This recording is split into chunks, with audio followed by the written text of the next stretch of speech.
வணக்கம். 16/8/2026 ஞாயிற்றுக்கிழமை காலை தஞ்சாவூர் வெண்ணாற்றங்கரை நாவலர் நாமு வெங்கடசாமி நாட்டார் திருவருள் கல்லூரியில் தஞ்சாவூர் கம்பன் கழகத் தலைவர் மனிதநேயர் திருமிகு எஸ். ராஜ்குமார் அவர்கள் தலைமையில் கம்பன் கழகத்தின் சார்பில் பள்ளி மற்றும் கல்லூரி மாணவ மாணவியருக்கான பேச்சுப் போட்டிகள் நடத்தப்பெற்றன. 100க்கும் மேற்பட்ட மாணவ மாணவியர் ஆர்வமுடன் கலந்து கொண்டு தங்களது பேச்சு திறமையினை வெளிப்படுத்தினர்.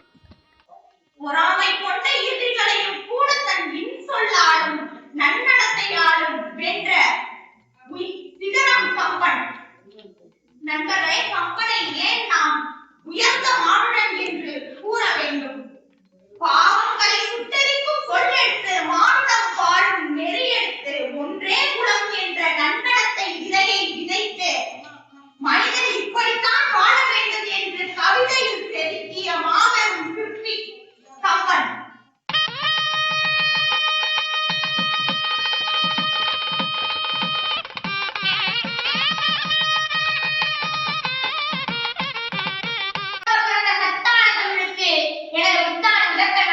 தெரிவித்துக் கொண்டு மேலும் இங்கு வீழ்ச்சிருக்கும் அறிவுறுத்தல்களுக்கும் என் போன்ற சக மாணவ மாணவியர்களுக்கும் இந்த மூச்செழுத்து உரிமைக்காரரின் வணக்கத்தை தெரிவித்துக் கொண்டு இங்கு நாம் சிந்திக்க எடுத்துக்கொண்ட தலைப்பு கவி சக்கரவர்த்தி கம்பனின் கவிதை அழகு.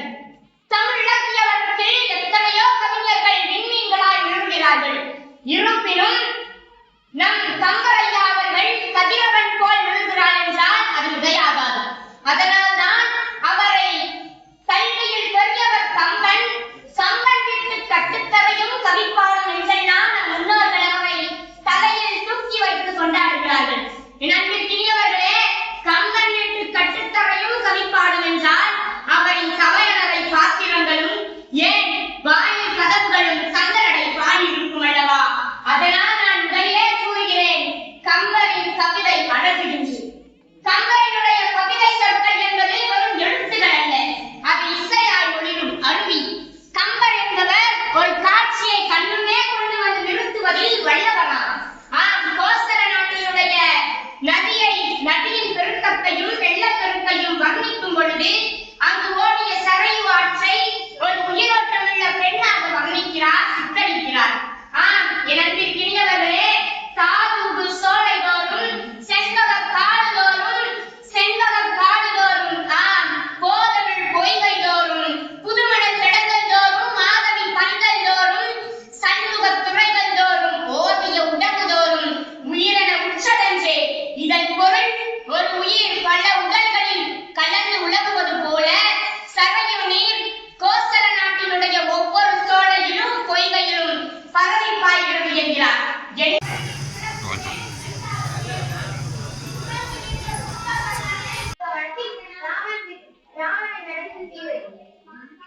மெய்திருத்தம் மேதை என்ற போதும் சித்திருக்கிறது இயற்கை என்ற போதும் சித்திரத்தை மலர்ந்தார் செல்லாமல் ஒத்திருக்கும் முகத்தினை எண்ணியுள்ளார். சுற்றும் கம்பர் எழுதி வைத்த சீசே என்று கவியரசு கண்ணதாசன் போட்டிருந்த கம்பராமாயணத்தில் எனக்கு பிடித்த லங்கேஸ்வரன், தசசீவன், சிவதாசன் என்றெல்லாம் அழைக்கக்கூடிய கலிபத்தில் தலை சேர்ந்தவன், திசையிட்டும் புகழ் கொண்டவன் ராவணனை பற்றி பேச வந்துள்ளேன்.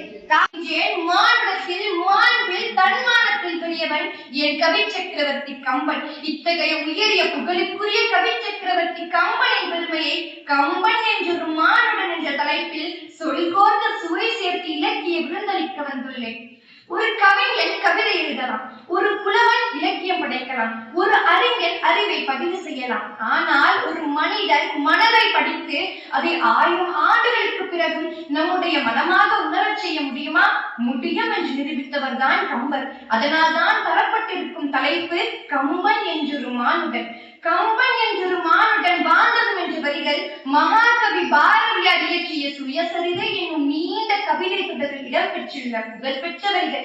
யாவறிந்த புலவர்களிலே கம்பனை போல், வள்ளுவனை போல், இளங்கோவை போல் பூமியிலே யாங்களுமே பிறந்ததில்லை என்று என் பாட்டன் பாரதி கம்பனை இவ்வாறு விளக்கின்றான். கவி சக்கரவர்த்தி கம்பன் ஒப்பற்ற கவிதை திறனையும் தமிழ் இலக்கியத்திற்கு அவர் ஆட்சிய பெருமை மிகு தொண்டையும் பாரதி பாரதி தன் வரிகள் மூலம் போற்றுகிறார். கம்பன் வெறும் புராண கதைகளை மட்டும் பாடவில்லை, தான் வாழ்ந்த சமூகத்தையும் ஏற்பிடிக்கும் உழவர்களையும் தன்னை ஆதரித்த குடை வள்ளல்களையும் தனது தனித்துவமிக்க பாடல் வரிகளால் பாடி பரப்பிய மனிதனவன். தமிழ்நாடு புகழ் கம்பன் பிறந்த தமிழ்நாடு என்று மகாகவி பாரதியார் கூறியுள்ளார்.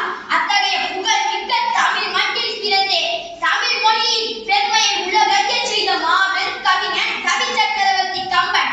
இன்று நான் பேசவிருக்கும் தலைப்பே கவி சக்கரவர்த்தி கம்பனின் கவிதை அழகு. தேன்தான் சுவை என்று நினைத்திருந்தேன், கம்பனின் அமிழ்தையை சுவைக்காத வரை. கடல் தான் ஆழம் என்று நினைத்திருந்தேன், கம்பனின் பாடலை அறியாத வரை. வானம் தான் எல்லை என்று நினைத்திருந்தேன், கம்பனின் வர்ணனை புரியாத வரை. உலக அதிசயங்கள் ஏதல்ல, 10,500. ஒவ்வொரு பாடலுக்குள்ளும் ஒவ்வொரு அதிசயத்தை ஒளித்து வைத்திருக்கிறான் கம்பன். தமிழ் இலக்கிய வரலாற்றில் சங்க புலவர்களுக்கு பிறகு மிக உயர்ந்த இடம் பெற்றவர் கம்பர். அதனால்தான் அவரை தமிழ் உலகமே கவி சக்கரவர்த்தி என்று போற்றுகிறது. அவர் கவிதைகளை மட்டும் எழுதவில்லை, எழுத்துக்களுக்கு உயிர் கொடுத்து உணர்ச்சிக்கு உருவம் கொடுத்தவர். கம்பர் இயற்றிய கம்ப ராமாயணம் வெறும் ராமாயண கதை அல்ல, அது அறம், அன்பு, பண்பு, வீரம், தைரியம் போன்ற பல பொக்கிஷங்கள் நிறைந்த ஒன்றாகும். மோனை, இசைநயம் போன்ற பல இலக்கிய பொக்கிஷங்கள் நிறைந்துள்ளன. கம்பரின் கவிதையில் புகழை வைத்தோன் ஒன்றெடுத்தான் இருந்தால் அன்புடை கொடுக்கும் கையால் என் தமிழ் மூதாதை, என் தமிழ் பெருமா. கம்பராமாயணத்தில் என்னை மிகவும் கவர்ந்த ராவணன் 10 தலை கொண்டவன், பிறர் மனை கவர்ந்தவன், ராமனிடம் தோற்றவன் என 3 வரிகளில் அவன் சரித்திரத்தை சரித்து விடுகிறோமே, நியாயமா? 10 தலை கொண்டவன் அல்ல ராவணன், கடை 10 தலை சிறந்தவன், திசையெட்டும் புகழ் கொண்டவன் அவன். பிறர் மனை கவர்ந்தவன் அல்ல ராவணன், அங்கம் சிறைந்த தங்கைக்கு நீதி கேட்ட பாசத் தமையனவன். பெண் பித்தன் அல்ல ராவணன், நெறியாளினை எடுத்து நரம்பினை தடவி நிறைசை செவி அமுது தரும் உணவனவன். சிவபக்தியில் சிறந்த செம்படவன், கொடுங்கோலன் அல்ல ராவணன், பெண்ணில் பறந்த விமானம் தந்த விஞ்ஞான வேந்தனவன். மண்ணில் வாழ மருந்து தந்த சித்த மருத்துவ சித்தனவன். எல்லாவற்றிற்கும் மேல் எங்கள் தமிழ் முப்பாட்டனவன்.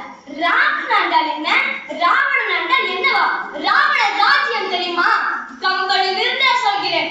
ஆளுநர் காடுனர் ஆட்சி கழிக்கின்றார், அல்லாஹ் கவுகின்றார், ஒருவரை காணவும். பாவம், அந்த மக்களுக்கு கொண்டாட்டம் என்றால் என்னவென்றே தெரியாது. காரணம், உலகில் கவலை என்ற ஒன்று இருப்பதை அறிந்தால் தானே கொண்டாட்டத்தை உணர முடியும். அவன் கோட்டை சுவட்டை தாண்டுவதற்கு வெளிச்சம், காற்று, ஏன் காலம் கூட அணுகுவான். ஒரு கவிஞர் நல்ல கவிதை எழுதலாம், ஒரு சிறந்த கவிஞர் மக்களின் மனதை தொடும் கவிதை எழுதலாம். ஆனால் பல நூற்றாண்டுகளில் பிறகு மக்களின் மனதில் வாழும் கவிதையை படைப்பவனே உண்மையான கவி சக்கரவர்த்தி ஆவான். அத்தகைய கவிஞர் தான் கம்பன். கம்பனின் கவிதையில் நம்மை முதலில் வியக்க வைப்பது அவரது கற்பனைதான். ஒரு சாதாரண மனிதன் ஒரு காட்சியை பார்க்கிறான், ஆனால் ஒரு கவிஞன் அதில் அழகை காண்கிறான். ஆனால் கம்பனோ அந்த அழகிற்குள் இன்னொரு உலகை காண்கிறான்.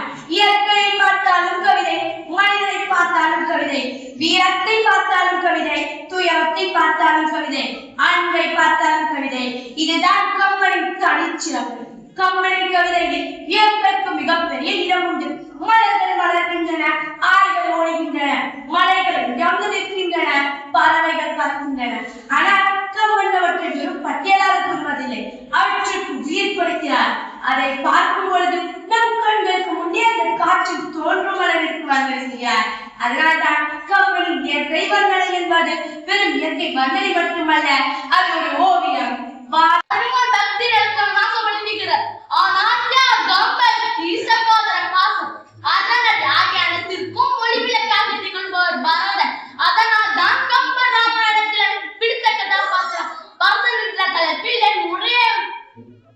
உங்களுக்குள் படிவுடன் சமர்ப்பிக்கின்றேன்.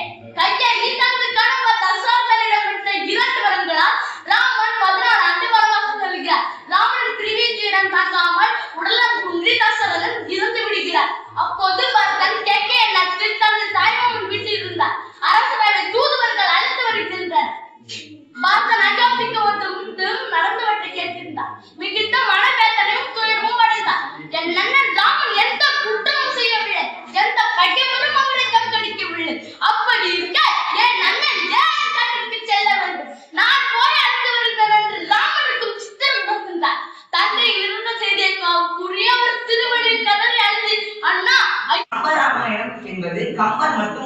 தொடவில்லை. அதை எண்ணற்ற சான்றோர்கள் கையாண்டுள்ளனர் என்பது அனைவருக்கும் தெரிந்த விஷயம். எனவே இந்த கம்பராமாயணத்தை நாம் எப்படி தொடங்குவது என்பதை இழுக்கு ஏற்படுகிறது அவருக்கு. உடனே என்ன செய்கிறார், வால்மீகி எழுதிய அந்த அதாவது வால்மீகி எழுதிய ராமாயணத்தை அதை தழுவி எழுத நினைக்கிறார்.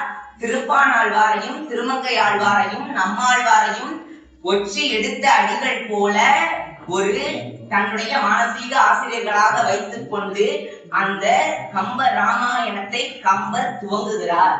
இப்படி கம்ப ராமாயணத்தை துவங்குகிறார் என்று சொல்கின்றனர். இந்த கம்ப ராமாயணத்தில் கம்பர் நிறைய ஓமைகளை சொல்கிறார். முதலில் சொன்னது போலவே இந்த சோழ வடநாடு, அதாவது மருத நாட்டை எப்படி அயோத்தியாக மாற்றி சொல்கிறார். கண்டலை மயில்களாட தாமரை விளக்கந்தாக கொண்டல்கள் முளைவினைங்க குவளைக்கண் விழித்து நோக்க தெண்டிரை எழினி காட்ட தேம்பிழு மகரையாளின் வண்டுகள் இனிந்து பாட மருதம் வீற்றிருக்கும் அதோ. அதாவது மருதம் எப்படி வீற்றிருக்கிறது என்று தன் நாட்டை சொல்கிறார். அடுத்ததாக எதிரி நாட்டை, அந்த இலங்கையேஸ்வரன் ஆளக்கூடிய இலங்கை நாட்டை எப்படி சொல்கிறார். அதாவது தாரிடை உறங்கும் நீரிடை உறங்கும் சங்கு, நிழலிடை உறங்கும் மேதி, தாரிடை உறங்கும் வண்டு, தாமரை உறங்கும் செய்யாள். அதாவது இந்த நீரிடை உறங்கும் சங்கானது அந்த நீரில் ஆனந்தமாக உறங்கிக் கொண்டிருக்கிறது என்று வைத்துக் கொள்வோம். ஏன் அப்படி உறங்குகிறது என்று கேட்டால், இந்த எருமை இருக்கிறது அல்லவா, எருமை எங்கு உறங்கும்? எப்பொழுதுமே தண்ணீரில் இருக்கக்கூடிய ஒரு விலங்கு என்றால் எருமை. தண்ணீரில் இருந்து சில நொடிகள் எழுந்து வரும். ஆனால் அது தண்ணீருக்கு செல்லவில்லை, செல்லாமல் மரத்தடி நிழலில் படுத்திருக்கிறது. அதனால் அந்த வண்டுகள் ஆர்ப்பரித்து ஆனந்தமாக இருக்கிறது. எப்படி அந்த நாட்டினுடைய நிலவளத்தை அங்கேயே சொல்லிவிடுகிறார். அடுத்ததாக தாரிடை உறங்கும் வண்டு என்று எடுத்துக்கொண்டால், அந்த பூ இருக்கிறது இல்லையா, வண்டானது ஒரு பூவில் அமர்ந்து தேனை எடுத்துக்கொண்டு மற்ற பூவிற்கு சென்று கொண்டேதான் இருக்கும். ஒரு துளி தேன் தானே, அதை எடுப்பதற்காக ஒரே ஒரு பூவில் தான் அமர்ந்தது. அந்த பூவில் அமர்ந்த உடனே, அந்த பூவில் அமர்ந்த அந்த தேனை எடுத்த உடனே அதனுடைய வயிறானது நிரம்பி விடுகிறது என்றால் அந்த பூக்கள் எப்படி இருக்க வேண்டும், அந்த பூக்கள் பூக்கக்கூடிய நிலம் எப்படி இருக்க வேண்டும். அடுத்ததாக தாமரை உறங்கும் செய்யாள். செய்யாள் என்றால் மகாலட்சுமி. மகாலட்சுமியை எல்லோரும் என்ன சொல்வோம், எங்கள் வீட்டுக்கு வர வேண்டும், ஐஸ்வர்யம் பொங்க வேண்டும் என்று அனைவரும் அழைப்போம் அல்லவா. ஆனால் இலங்கேஸ்வரன் இருக்கக்கூடிய அந்த நாட்டில் அந்த செய்யாளை அழைக்கவே இல்லையாம். ஏனென்றால் போதும் என்ற மனம் இருந்ததால் அங்கு செய்யாள் அழைக்கவில்லை. செய்யாள் தன் இடமாக எழுத்தி வைத்த தண்ணீர் வாய்க்கால்களில் ஓடி அங்கே முழுக்கும் பொத்தியுமாக